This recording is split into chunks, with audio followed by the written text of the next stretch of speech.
नमस्कार, मैं हूं आशुतोष और आप देख रहे हैं सत्यहिंदी.com। सत्यहिंदी.com के खास कार्यक्रम आशुतोष की बात में आपका स्वागत है। दरअसल हम बातचीत करेंगे दिल्ली दंगों को लेकर। दिल्ली दंगों को हुए 18 महीने से ज्यादा का वक्त हो चुका है। इसकी जांच को लेकर और जिस वक्त ये दंगा हुआ था उस वक्त पुलिस की भूमिका को लेकर, गृह मंत्रालय की भूमिका को लेकर बड़े गहरे सवाल उठे थे।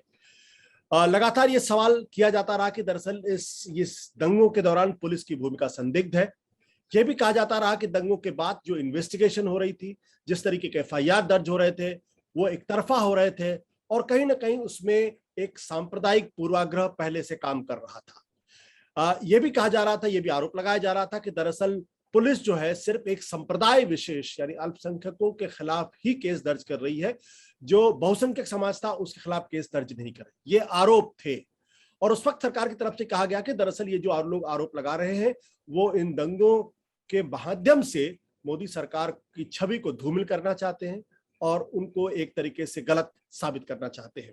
लेकिन पिछले कई महीनों से जिस तरीके से इन दंगों के बारे में दिल्ली की कई अदालतों ने जो टिप्पणियां की हैं, जो कुछ फैसले आए हैं, वो बहुत चौंकाने वाले नहीं है, क्योंकि जिस बात की आशंका जताई जा रही थी लगभग वो आशंका सच साबित होती नजर आ रही है कि पुलिस अपना काम प्रोफेशनल तरीके से नहीं बल्कि धार्मिक पूर्वाग्रह से या किसी दबाव में काम कर रही है। हाल का मसला जो है वो 2 सितंबर का मसला है, जब स्थानीय अदालत के ने ये टिप्पणी की दिल्ली दंगों के मामले में, एक मामले में, और उन्होंने कहा कि when history will look back at Delhi's worst communal riots since partition, the failure of the investigating agency to conduct proper investigation will surely torment the sentinels of democracy. This case is a colossal waste of taxpayers' money. यानी अदालत का कहना यह है कि partition के बाद, देश के विभाजन के बाद दिल्ली में जो सबसे बड़ा दंगा हुआ उसकी जिस तरीके से जांच की जा रही है, उससे जो लोकतंत्र की आत्मा है वो प्रताड़ित हो रही है। और ये एक तरीके से बहुत बड़ी टिप्पणी है जो स्थानीय जज हैं उनकी टिप्पणी। उन्होंने इतने पर ही अपने आप को महदूद नहीं किया। उसके बाद मैं अखबार में जो टिप्पणियां हैं, उन्होंने कहा है कि जो जज महोदय हैं उनका मिस्टर विनोद यादव, उन्होंने उनके हिसाब से एक तरीके से रैंडमली एफआईआर दर्ज की गई है। किसी तरीके से जो एक्यूज्ड हैं उनके रोल को डिफाइन नहीं किया गया कि उनका रोल क्या था। जो सुपरवाइजरी अथॉरिटीज होनी चाहिए, जो सुपरवाइजरी ऑफिसर्स होने चाहिए थे, उन्होंने ठीक से सुपरविजन नहीं की है। यानी एक तरीके से पूरी की पूरी जो पुलिस का इन्वेस्टिगेशन है उसको कटघरे में खड़ा करके बहुत बड़ी टिप्पणी की है। ये आखिर ऐसा क्यों हो रहा है? क्योंकि दिल्ली पुलिस जो है वो सीधे गृह मंत्रालय यानी अमित शाह को रिपोर्ट करती है और इस वक्त जो मौजूदा पुलिस कमिश्नर है वो उनके सबसे करीबी लोगों में से माने जाते हैं और उनकी जो नियुक्ति हुई है अस्थाना, उनकी नियुक्ति पर भी सवाल खड़े हुए हैं और उनको अदालत में चुनौती दी गई है। तो दरअसल हो क्या रहा है, इस पूरे मसले बातचीत करने के लिए हमारे साथ हैं प्रशांत भूषण जी, जो देश के जाने माने वकील हैं, साथ ही साथ मानवाधिकार के मसलों पर और जुडिशियल अकाउंटेबिलिटी को लेकर वो बहुत एक्टिव रहे हैं। प्रशांत जी, आपका बहुत बहुत स्वागत है। प्रशांत जी, पहली नजर में जो केस है इस पर आपकी टिप्पणी क्या है? आप इसको किस नजरिए से देखते हैं? नहीं, ये तो शुरू से ही जाहिर था कि दिल्ली पुलिस का रवैया इस दिल्ली राइट्स में और उसके इन्वेस्टिगेशन में बहुत संदिग्ध है। सिर्फ संदिग्ध ही नहीं है, बिल्कुल मैलाफाइडी है जिसको कहते हैं जी। सिर्फ अल्पसंख्यकों को ही टारगेट करने का उनका मकसद नहीं है। उनका मकसद कई तरह से था। एक तो ये कि जो असली दंगई थे या जिन्होंने दंगा भड़काने के लिए भड़काऊ भाषण दिए, जैसे कपिल मिश्रा या अनुराग ठाकुर, जिन्होंने बोला गोली मारो सालों को वगैरह वगैरह, जिनके साफ साफ वीडियोस सामने थे, उन लोगों के खिलाफ कोई कार्रवाई दिल्ली पुलिस ने नहीं करी। साथ में जो पुलिस वाले खुद इन्वॉल्व थे, जिनके भी वीडियोस थे कि भाई पत्थर फेंक रहे हैं, राइटिंग में खुद शामिल थे, पत्थर फेंक रहे हैं, सीसीटीवी कैमरे तोड़ रहे हैं, लोगों को पीट पीट कर मार रहे हैं, कह रहे हैं जय श्री राम बोलो वगैरह, उन पुलिस अफसरों के खिलाफ कोई कार्रवाई नहीं करी। और जो इन्वेस्टिगेशन किया, जैसे एक बार योगेंद्र यादव ने बोला कि ये कॉन्स्पिरेसी का इन्वेस्टिगेशन नहीं, बल्कि conspiracy in the guys of N investigation है। यानी कि इन्वेस्टिगेशन का आड़ लेकर एक दिल्ली पुलिस क्रिमिनल कॉन्स्पिरेसी कर रही है, इनोसेंट लोगों को झूठे मामलों में फंसाने के लिए और असली दंगाइयों को छोड़ने के लिए। तो शुरू से ही ये रवैया दिख रहा था। फॉर्चुनेटली अब जैसे जैसे इन केसेस का ट्रायल हो रहा है या शुरू हुआ है, तो अब दिल्ली के कोर्ट्स जो वो ट्रायल को देख रहे हैं, उन लोगों ने भी यह बात कहनी शुरू कर दी है। पहले कुछ बेल देते समय नताशा नरवाल वाले केस में या और केसेस में दिल्ली हाई कोर्ट या लोअर कोर्ट्स ने ये टिप्पणी, इस तरह की टिप्पणियां करी। और सबसे बड़ी टिप्पणी तो जस्टिस मुरलीधर ने करी थी, जब उन्होंने ये बोला था कि भाई जो आदमी दिख रहा है वीडियो पर एकदम सीधा सीधा दंगा भड़काने का भाषण देते हुए कपिल मिश्रा, उसके खिलाफ क्यों नहीं कार्रवाई करी गई? लेकिन वो करने के बजाय अनफॉर्चुनेटली उस समय उन्हीं का ट्रांसफर कर दिया गया था। जी, तो ये ऐसा क्यों हो रहा है? आपको ऐसा क्यों लगता है कि दिल्ली पुलिस प्रोफेशनल तरीके से काम नहीं कर रही है? आपने बिल्कुल सही कहा, नारवाल और कलिता के मामले में भी उस वक्त सुप्रीम कोर्ट ने अदालत ने टिप्पणी की थी कि दरअसल प्रदर्शन करने में और आतंकवाद के बीच में एक बहुत बारीक सी लकीर होती है और वो समझना चाहिए। और सिर्फ प्रदर्शन करना या सिर्फ विरोध करना वो सेडिशन नहीं हो सकता है। तो मुझे नहीं लगता है कि दिल्ली पुलिस जिसको हिंदुस्तान की पुलिसिंग में एक प्रोफेशनल पुलिस माना जाता है, एक स्मार्ट पुलिस माना जाता है, वो इस तरीके से सॉरी इन्वेस्टिगेशन करेगी। अभी अदालत का ये कहना है कि आप एफआईआर दर्ज करने के बाद आप कहते हैं कि सॉल्व हो गया है, उसमें विटनेसेस दिखाई नहीं पड़ते हैं, उसमें सीसीटीवी कैमरेज नहीं होते। तो दिल्ली पुलिस क्यों इस तरीके से काम कर रही है, जिसकी एक अपनी पहचान हुआ करती थी? इसका तो कारण बिल्कुल ही साफ है। क्लियरली ये सरकार और होम मिनिस्टर जिनके अंडर ये पुलिस है, ये चाहते थे कि भाई दिल्ली पुलिस जो असली दंगाई हैं उनको छोड़ दे, क्योंकि वो उन्हीं के पार्टी के थे, क्योंकि उसमें से कई पुलिस ऑफिसर्स भी थे। और वो चाहते थे कि ये जो अल्पसंख्यक हैं मुसलमान और जो एक्टिविस्ट ये एंटी सीए प्रोटेस्ट को ऑर्गेनाइज कर रहे थे या सपोर्ट कर रहे थे, चाहे बिल्कुल पीसफुल प्रोटेस्ट थे, उसमें कोई अपराध नहीं था, कि उन लोगों को टारगेट किया जाए। तो इसी वजह से दिल्ली पुलिस, अनफॉर्चुनेटली देखिए, सुप्रीम कोर्ट ने पुलिस रिफॉर्म्स का जजमेंट दिया 2006 में जी, 15 साल हो चुके हैं। 15 साल तक उस जजमेंट को इम्प्लीमेंट नहीं किया गया, और दिल्ली में तो बिल्कुल भी नहीं किया गया।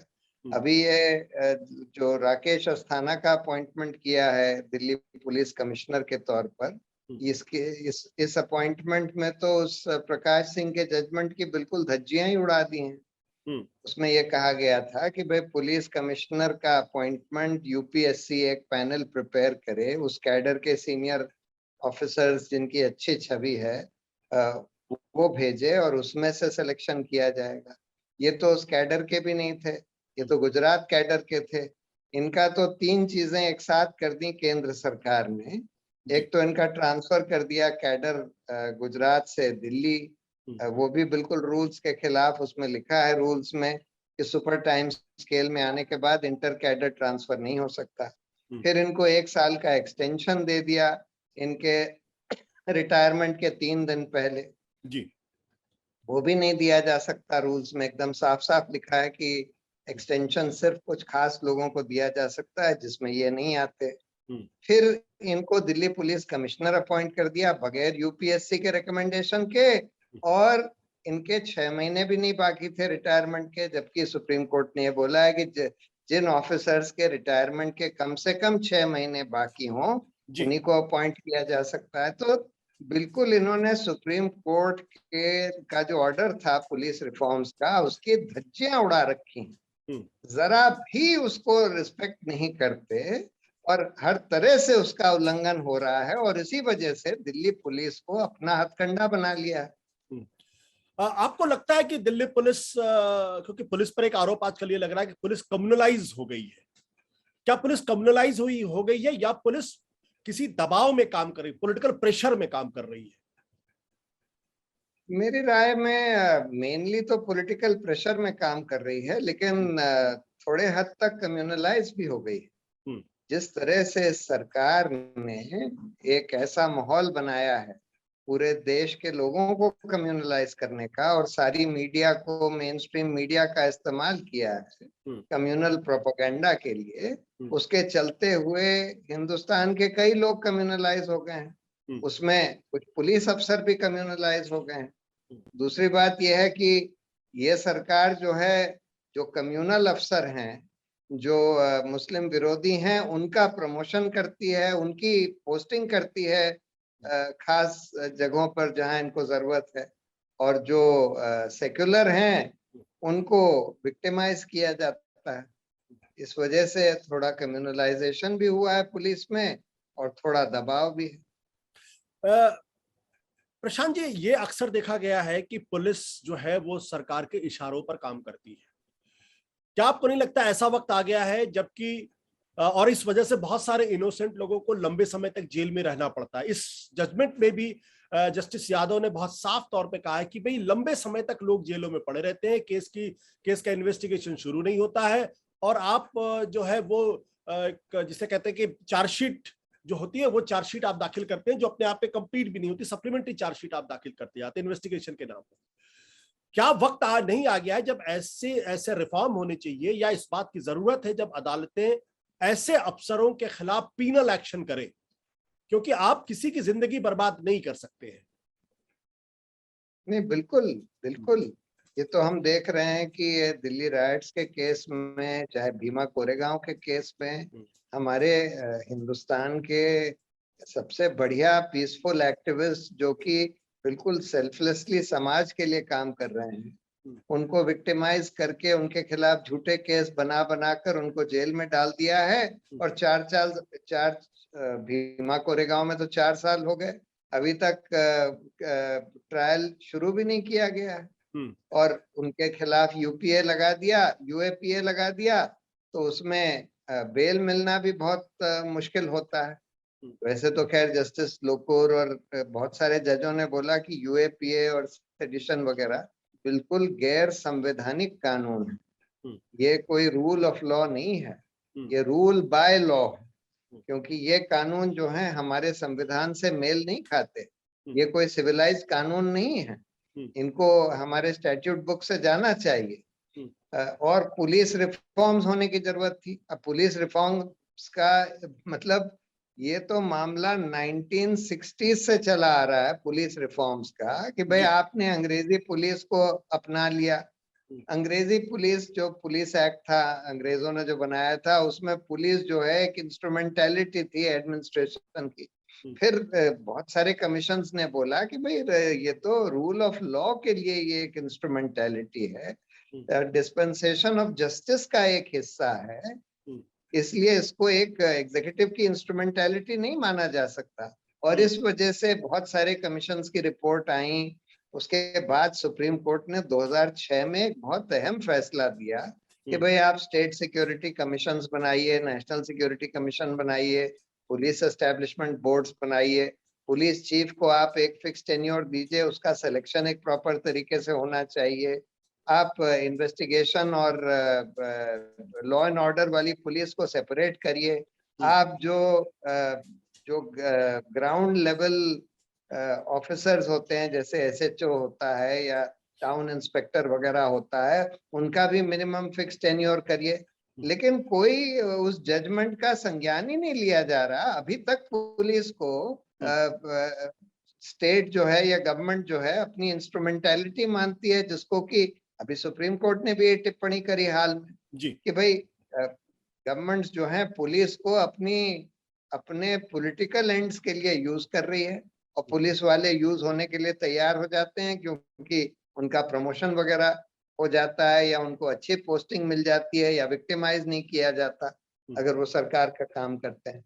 जी, इस केस में भी एडिशनल सेशन जज विनोद यादव ने कहा है कि दरअसल, मैं अंग्रेजी में पढ़ देता हूं फिर उसका हिंदी तर्जुमा मैं कर दूंगा, कि merely try to pull wool over the court's eye and nothing else। यानी अदालत ने इस बात का संज्ञान लिया है कि पुलिस और इन्वेस्टिगेटिंग अथॉरिटीज ने अदालत की आंख में धूल झोंकने का काम किया है। अगर अदालत को इस बात का एहसास है, अगर जज महोदय को यह लगता है कि ऐसा किया जा रहा है और अदालत को गुमराह करने की कोशिश की जा रही है, तो क्या जज महोदय को जो इन्वेस्टिगेटिंग ऑफिसर है या पुलिस है उनके खिलाफ पीनल एक्शन नहीं शुरू करना चाहिए?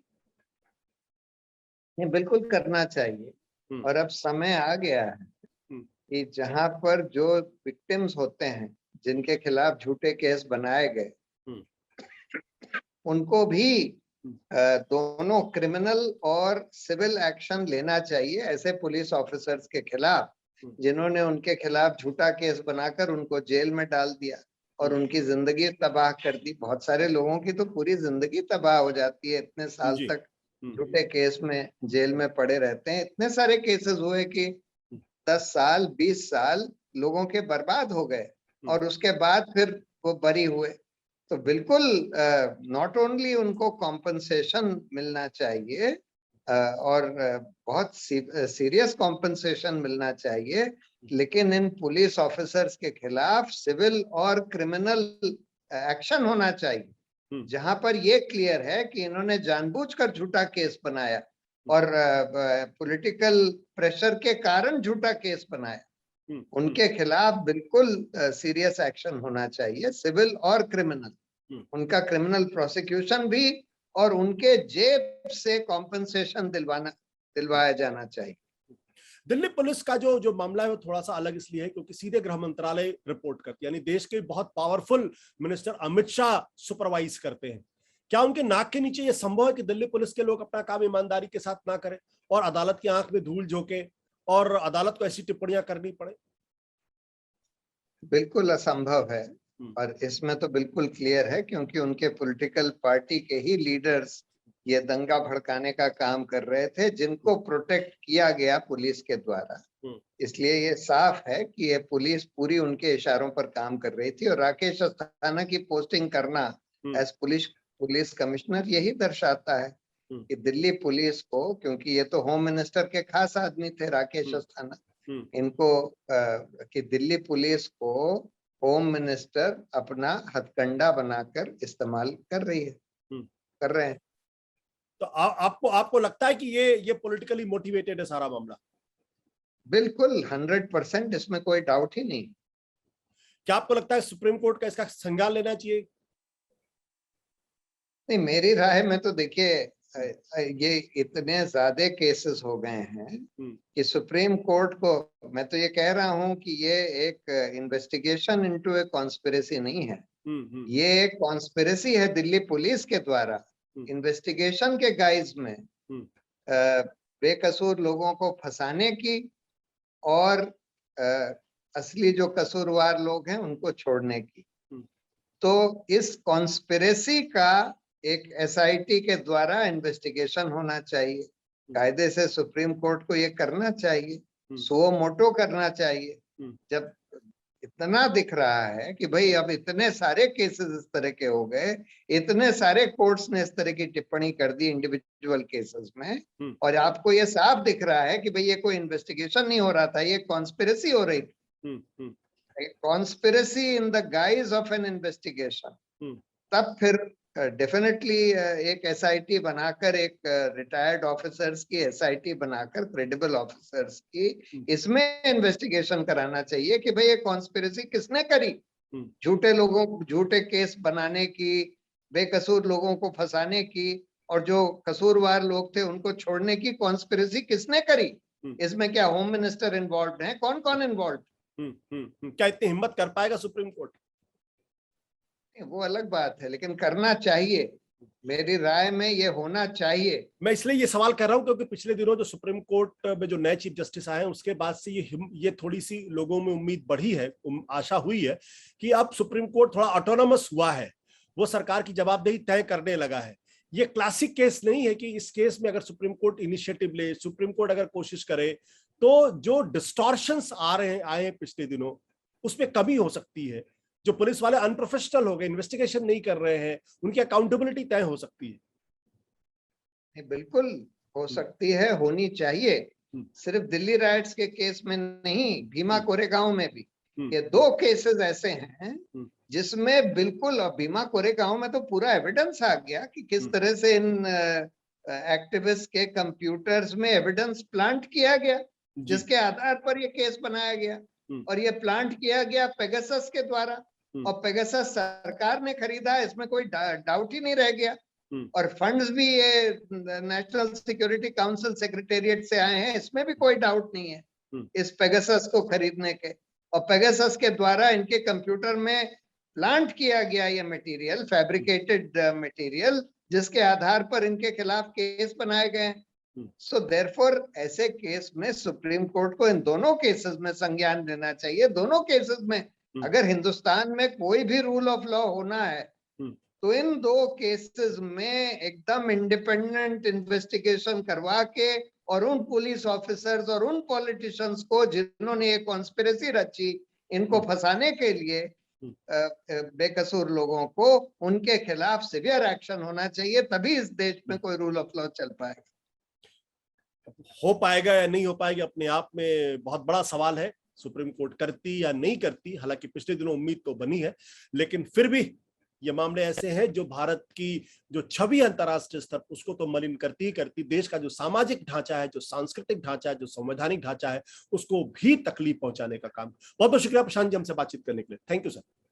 सत्य हिंदी का ऐप डाउनलोड करें गूगल प्ले स्टोर पर।